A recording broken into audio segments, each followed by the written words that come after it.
నా పేరు రోజారాణి. మాది అనకాపల్లి జిల్లా తామరం గ్రామం. మేము విశాఖపట్నం ప్రార్థనా శక్తి తైలాభిషేకానికి ఒక 2 ఇయర్స్ నుంచి వస్తున్నామండి.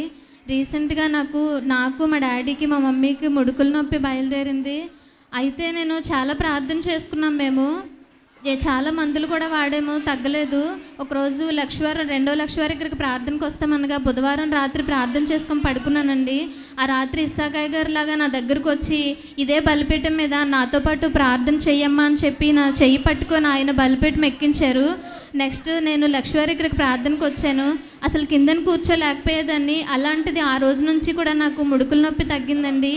అలాగే మా డాడీకి చాలా ఉన్నాయండి. అయితే డాడీకి కిడ్నీ ప్రాబ్లం ఉంది. మందు అది తాగేవారు. ఇప్పుడు మందు మానేశారు. కిడ్నీ ప్రాబ్లం కూడా కంప్లీట్గా నయమైపోయిందండి.